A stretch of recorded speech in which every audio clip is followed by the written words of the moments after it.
Now, 2 months ago, something happened in our family. We had this closet in our house that we had hardwood floors, and we wanted to sand them down and restain them. And so Brianna and I had this great idea: we'll do it ourselves. So how hard can that be?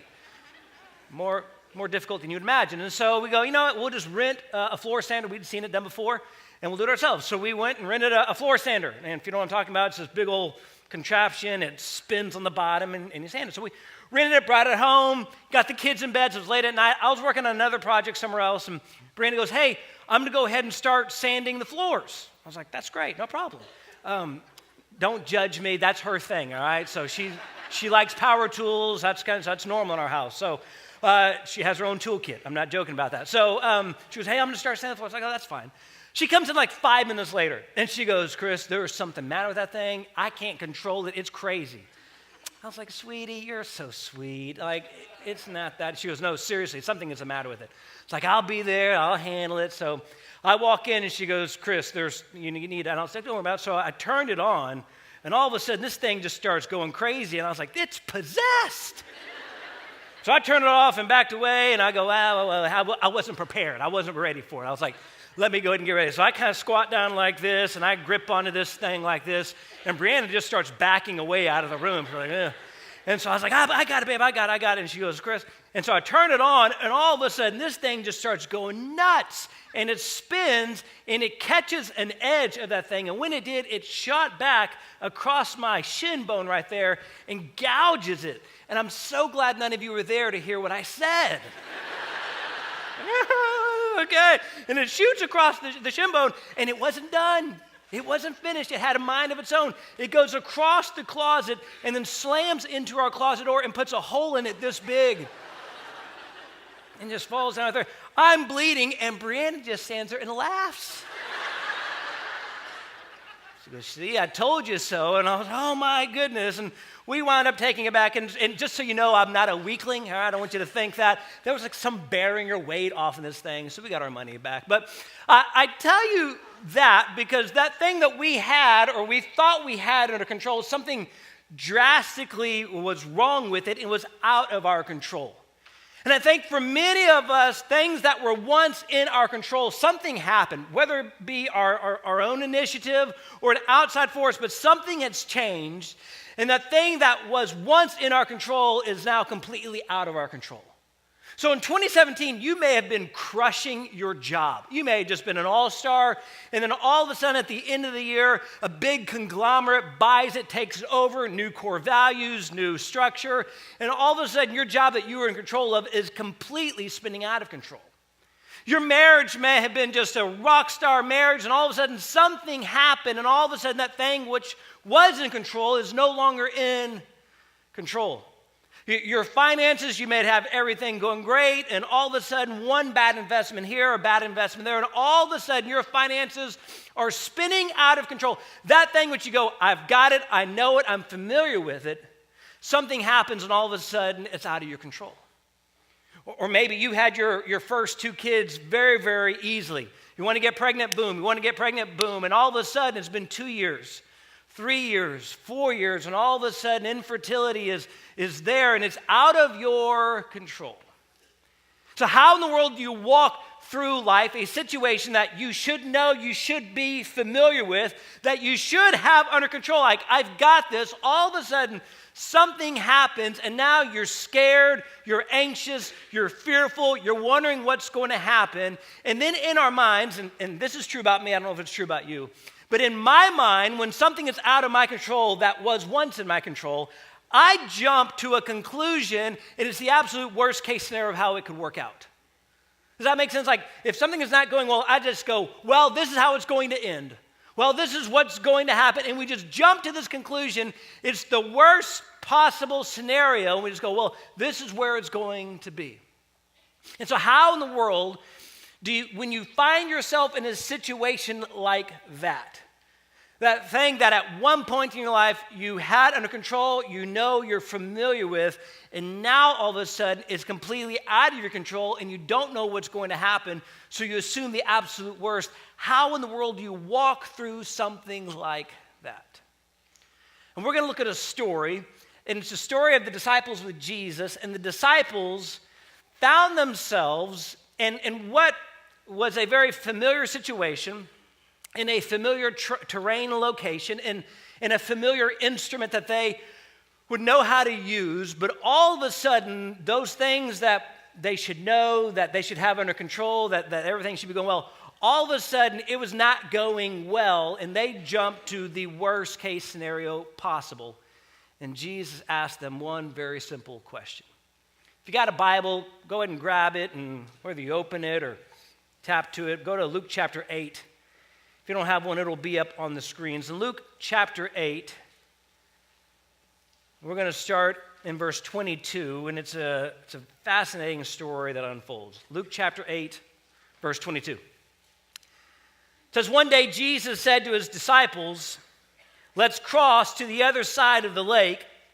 So they got into a boat and started out.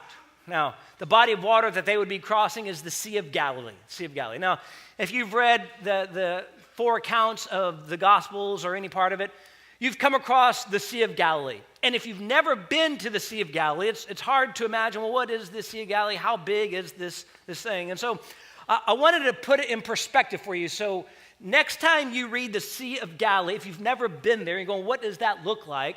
Just replace the word Sea of Galilee with Lake Lanier. With Lake Lanier. And I'm serious. So they're about the same size in surface area. Lake Lanier is about 59 square miles surface area. Sea of Galilee is like 64 square miles. So very, very similar. Sea of Galilee is about 140 to 150 feet deep. Lanier is 150 to 160. So just imagine Lake Lanier, and I know it's got a bunch of little arms. If it was all pushed together, but very similar in surface area, square miles. But here's the biggest difference between Lanier and the Sea of Galilee. Lake Lanier at full pool is 1,071 feet, 1,071 feet, meaning it's 1,071 feet above sea level. The Sea of Galilee is 600 feet below sea level. And so what would happen on the Sea of Galilee is that storms would instantly pop up. Storm would be there, and it would go down, and it would come down on the Sea of Galilee, and all of a sudden, the winds and the waves, and all of a sudden, it would get very, very scary very, very fast.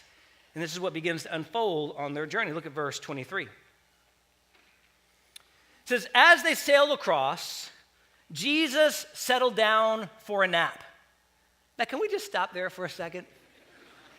Like, some of you had no clue that was in the Bible. Like, settle down for a nap. And if you've ever used the excuse, man, following Jesus is just way too difficult, you're welcome. Point number one is Jesus enjoyed a good nap, all right? You can write that down. I'm just kidding. That's not point one, but some of you may be the only thing you get out of the message. So I enjoy a good nap. Brianna, she's not really a nap, so I was like, Jesus took naps. And she goes, well, you're no savior of the world. And I was like,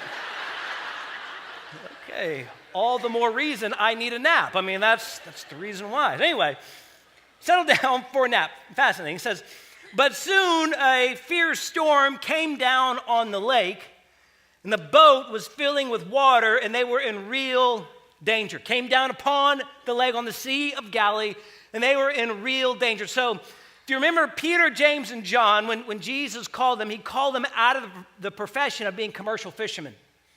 So this would be a boat that they would be familiar with, know how to use. The Sea of Galilee, it was essentially in their backyard.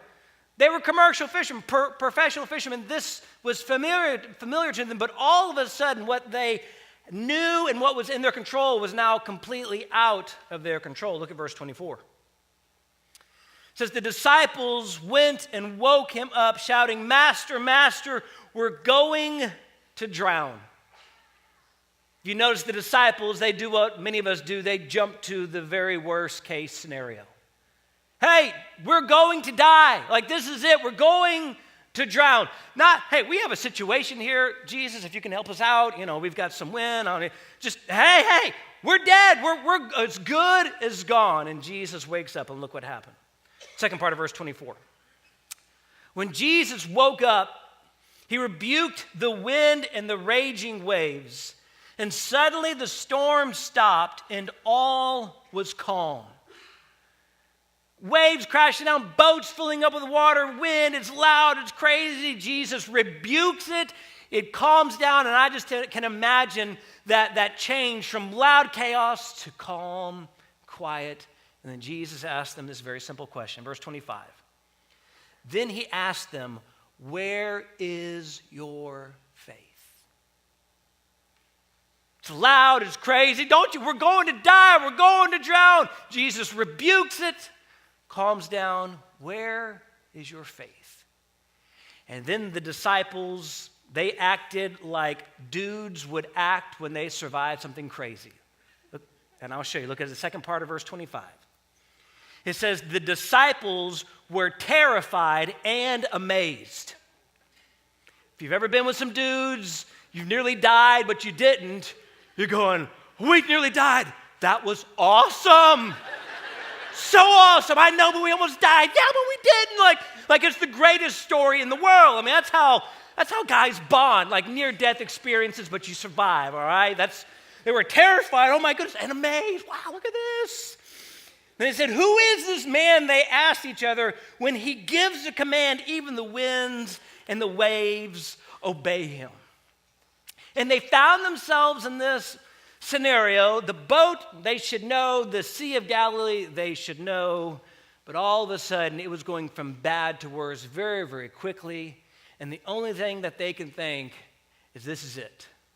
We're as good as gone. We're going to drown. And Jesus just simply asked them, where is your faith? Is your faith in the boat? Is your faith in what you know? Or ultimately, is your faith in Jesus? And all too often, we place our conclusions before our faith. So Jesus was just simply reminding them, where is your faith placed? Or in other words, you can write this down. Draw on your faith before you draw your conclusions. Draw on your faith before you draw your conclusions. But all too often we get in a scenario that we go, this is not going to end well. It's going to end in divorce. It's going to end in bankruptcy. It's going to end in me getting fired. It's going to end in me getting dropped out of school. It's going to end in me not getting pregnant. This is the way it's going to go. We put our conclusions there, and then Jesus takes a back seat, and he's simply reminding the disciples and us, where is your faith? Draw on your faith before you draw your own conclusions. And oh, how different 2018 could be if all of a sudden next time you find yourself in that proverbial boat of life, and the storms of life hit, and all of a sudden that boat is filling up with water, and instead of saying, this is it, I'm going to end in bankruptcy, divorce, dropping out, you begin to place your faith in Jesus. Draw on your faith before you draw on your conclusions. Now, I've been following Jesus as a Christian for 30 years. Accepted him when I was a little kid and followed him for 30 years. And I would love to tell you that I got this idea and principle down like the 10th year into following him. I would love to tell you, you know what, I can preach this because, man, I've had this, nailed for like the past decade. But this is something that personally that I'm preaching more to myself, honestly, than any of you. And you're going, well, Chris, when was the last time you struggled with this idea? It was like months ago, years ago. This week? This week? Struggle with this very same thing. Something going on in my life personally, and I came to a conclusion of how it's going to end. And if you've ever wondered, hey, Chris, do you ever see a counselor? Yeah, I see about 1,000 of you every single week, all right? I process my life and issues, and so like one Sunday I'm going to get a couch here and lay on it and talk to all of you, all right? That's what I'm going to do. Yeah, this week, struggle with it. Something personally going on, and in my mind, been following Jesus for 30 years, preach every Sunday, and I go, well, Lord, this must be how it's going to end up. This must be how it's going to wind up. And God did what he has done for the past 30 years, and he worked it out in a much more incredible, more miraculous way than I could ever imagine. And I can almost hear the Lord going, seriously, Chris? Like, you've been following me for 30 years. Do you not trust that I know what I'm doing, that I'm in full and complete control? See, all too often we jump to conclusions and we do what the disciples did. You see, the disciples, I think they forgot who was in the boat with them. I think they forgot who was in the boat with them. Because don't miss this. This wasn't the first miracle that they had seen. This wasn't some random rabbi teacher that needed a ride from this shore to that shore. This was Jesus. They had seen him do miracles. They had seen him literally raise a kid from the dead. Like they had already seen this.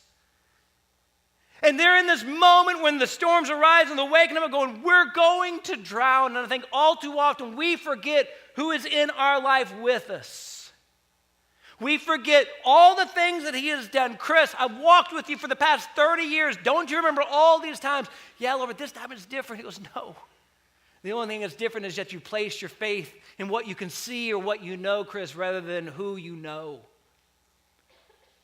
And I don't know what you're walking through, but you might have placed your faith in the wrong thing. What you can see, what you can feel, what you can observe. And the question that he asked the disciples, as all of us, is where is your faith? A very simple question you can ask yourself this week is my faith in what I know is before me or who I know is with me? When I place my faith, when you ask, where's your faith? Is it in what I know is before me or who I know is with me? If you place your faith in what you know that is before you, that really doesn't take faith. That's just an observation. They observed the boat. They observed the wind and the rain and the waves. That was an observation. It didn't take a whole lot of faith. What took faith is placing it in Jesus, who's in full and complete control. And that's what they said at the very end. They said, when he gives a command, even the wind and the waves obey him. They had seen him do it before. They had seen him do miraculous works, but there's still this reminder that Jesus is in full and complete control. And they're fearful, they're worried, Jesus was not. Don't miss this. They had to wake Jesus up to tell him about the storm. He's sound asleep. That's when you know you're in control. When you're sleeping through a storm, and these professional fishermen are going, man, he's a sound sleeper. Jesus, wake up. I mean, we're about to drown. And what? I mean, he's in full and complete control. Speaks to it. It calms down. Where is your faith? When things are out of your control, all of a sudden anxiety, fear, worry, this is going to happen. It begins to whelm up in you. But there's a reminder for all of us here today that when he speaks to the storm, he's in full and complete control. And when he speaks into your life, he's in full and complete control. He's not worried. He's not anxious. So where is your faith? And I've seen this played out so many different times between someone who's in control and not. And in my ministry, I've done my best to add it up, but I've done at least, if not more, than 150 wedding ceremonies, 150 wedding ceremonies. And I love them. They're a lot of fun. And so I've done weddings from like gigantic, monster, big things all the way down to teeny, tiny, little itty-bitty weddings and everything in between. And there's something that is just about the exact same in every wedding that I've ever done, and it's in this regard. It is the calmness and the anxiety level of the bride and the groom. It's the calmness and the anxiety level of the bride and the groom. Now, the bride, just about every wedding I've done, the bride is cool, calm, and collected. Why? Because she's been planning this day since she was born.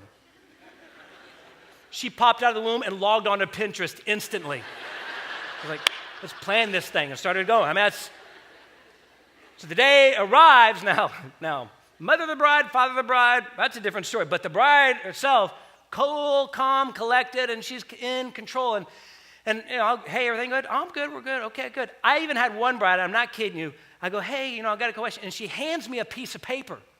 And it was a printed out Excel spreadsheet of a minute-by-minute play of the wedding. She goes, this will tell you everything you need. I was like, wow, okay. So cool, calm, collected, in control.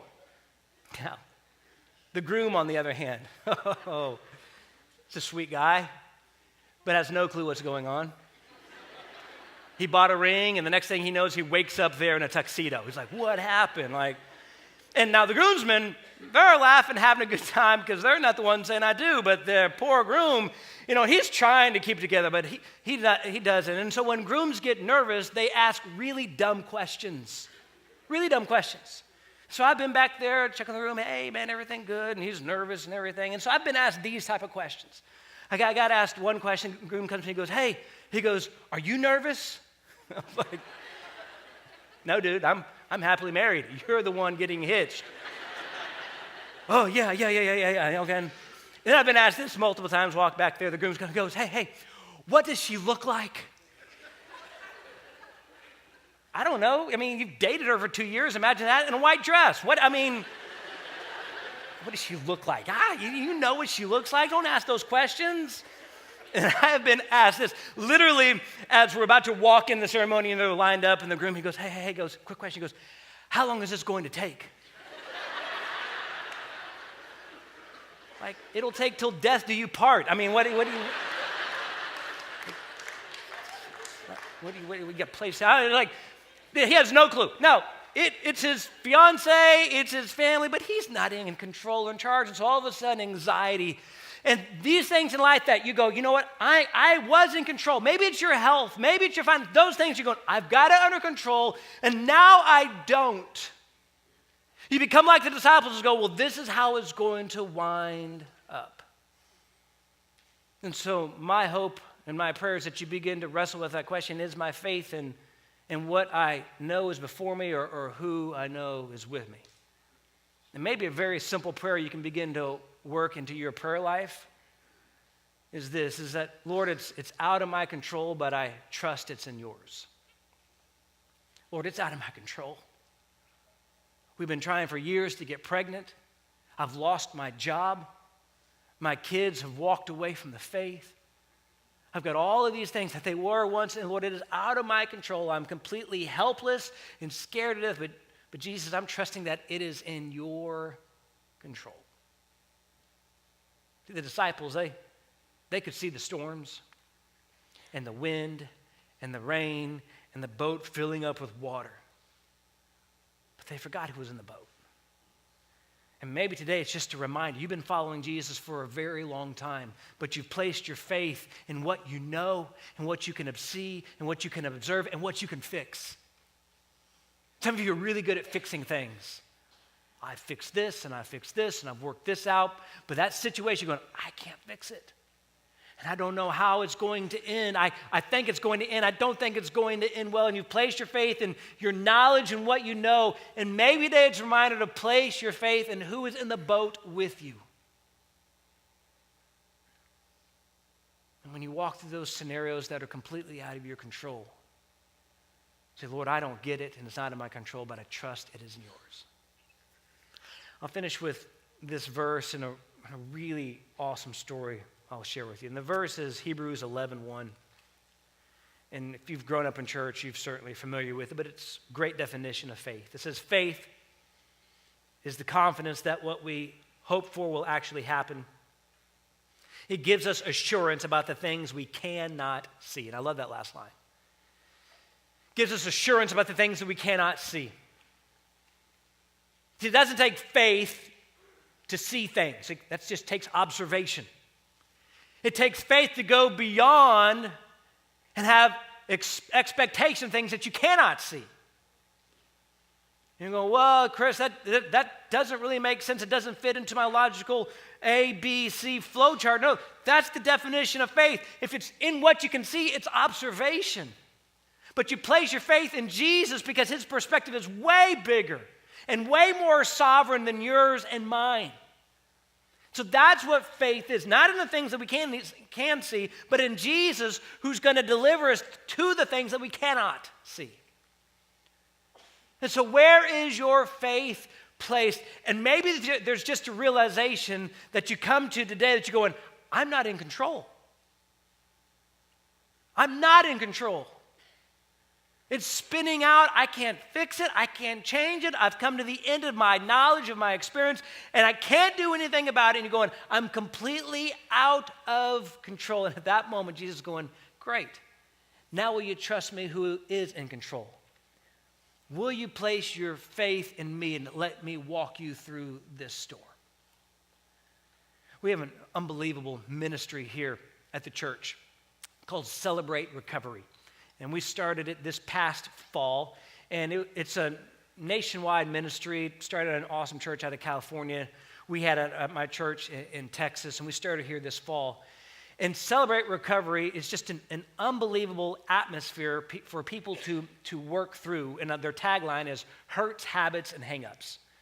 Now, most people, if you're familiar with it, go, well, that's just if you're addicted to drugs and alcohol. It is, but it's way bigger than that. It's anything, any hurt, habit, or hang-up. So it's anger, pornography, gambling, overeating, overspending. It's those things that it's a hurt, it's a habit, it's a hang-up. It's that thing in your life that you can no longer control, that it controls you. And we were talking 2 weeks ago to some of our staff team. I said, hey, who's running it here at the church? And they go, it's a great couple named Eric and Alexa Gray. And I go, can I have their phone number? They sent it to me. So I called Eric that Tuesday and I said, hey, can we talk? He goes, yeah, I'm going to be at the church in like an hour or so. So he came by and we visited and just heard his story and where he was at, and now he's here. And then the following Tuesday, which was a few days ago, I went and spoke at Celebrate Recovery. And just an unbelievable group of men and women from all different walks of life with all very different hurts, habits, and hang-ups, but they had two things in common.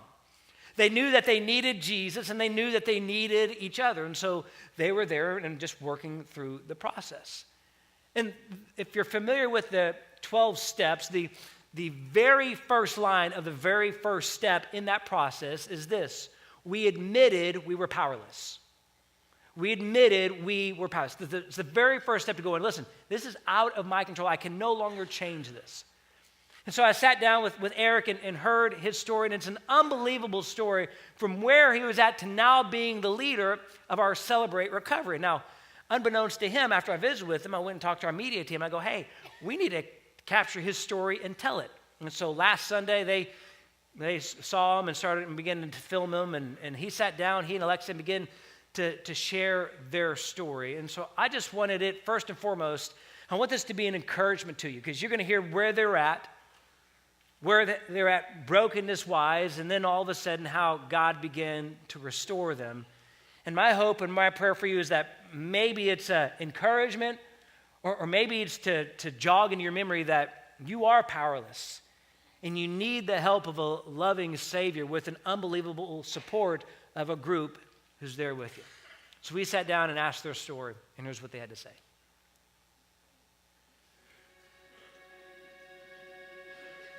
I know every time I drank as much as I could. And we talked somebody into buying a fifth, and the first couple swigs, and then I remember waking up the next morning with an empty bottle.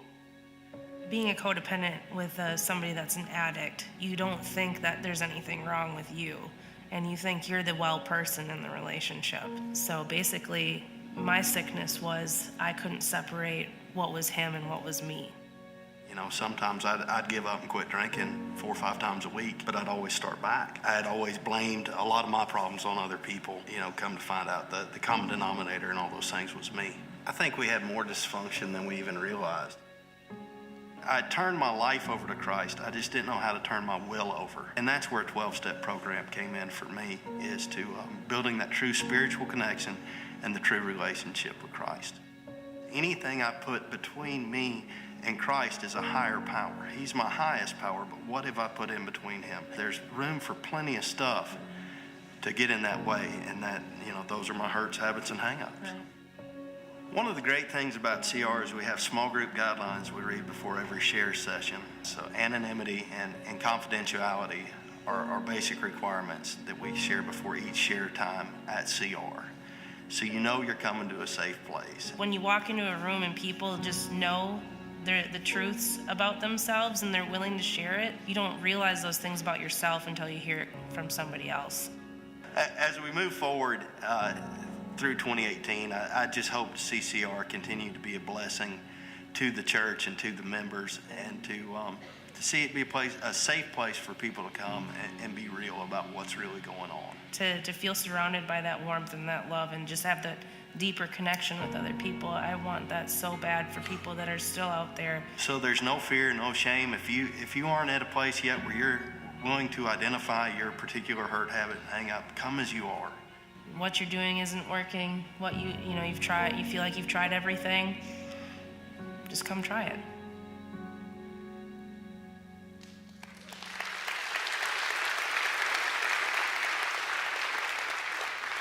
just for a second, put yourself in their shoes. And we're a few years ago struggling in one of the most embarrassing things you could ever imagine, and getting involved and seeing Jesus change your life, and now sharing it. Yes, you're their church family, but you are complete strangers. But they're sharing it for you and going, here's where I was at, out of control. Jesus came in and restored me. And so maybe the takeaway for you is that, boy, maybe you just sign up for Celebrate Recovery and just say, man, this is my next step. Or maybe it's just getting involved in a small group and just go, man, I need some accountability in my life. Or maybe for many of you, it's going home this afternoon and hitting your knees and saying, Lord, it's out of my control, but I'm trusting it's in yours.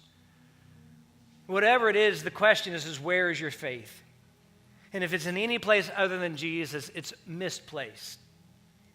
And so today, maybe begin to get your faith in the right place before your consequences, before where you think it's going to end up, before where you think it's going to wind up your conclusion, going, man, Jesus, my faith is in you, and everything else is going to fall behind it, but my faith is in the one who's in complete control. Let me pray for us. With every head bowed and every eye closed, for those of you that have been following Jesus for a while, maybe today you begin to wrestle with that question, and your faith has been placed in other things, yourself, your own knowledge, your bank account, your relationship, whatever it is. And that thing that you knew so well is completely out of control. And maybe you just say right where you're at, Jesus, today I get my faith back in order. And I begin to call on you first and foremost before I'm jumping to conclusions about whatever is going to happen. And while you're working through that, maybe you squeeze the hand of your spouse or put your arm around the friend that brought you and just say, man, today I'm getting my life back in order. But if you're here and you've never invited Jesus into your life, then you've got that very scary, sinking feeling that you're out there all alone in a boat by yourself. The water is coming up and you feel hopeless. And that's a very scary place to be. But it doesn't have to be that way. You can invite Jesus into your life even if your life is sinking so fast. And there in that moment, he takes you where you're at and begins to walk forward with you with a new hope and a new purpose. You place your faith in Jesus, which goes beyond the things that you can see around you. If you're ready to do that, I'm going to lead you in a simple prayer. And what's important that you mean it from your heart. You can just say something like this. Today, Jesus, I invite you into my life and into my heart. For far too long, I've lived my life on my own, and I'm scared to death. And so today, Jesus, I invite you to be my Savior and my King. Forgive me for my sins. Lord, fill me with your Spirit, and help me to live for you for the rest of my life. Father, I pray for all of us. Lord, I'll be the first to admit this very week to just assume how it's all going to work out versus placing my faith and trust in you first and foremost, to already jump to those conclusions. God, you've done what you've done for the past 30 years of my life, and you've just been so faithful to do what only you can do, and I thank you for that. I pray that you would remind what you've done in the past here in people's lives, that they'd look back and just see your hand in their life for however long they've been following you. That their faith would no longer be placed in their own life or what they know, but their faith would be placed to you, that they would draw on that faith before they draw conclusions. We love you, Jesus, and ask these things in your name. Amen.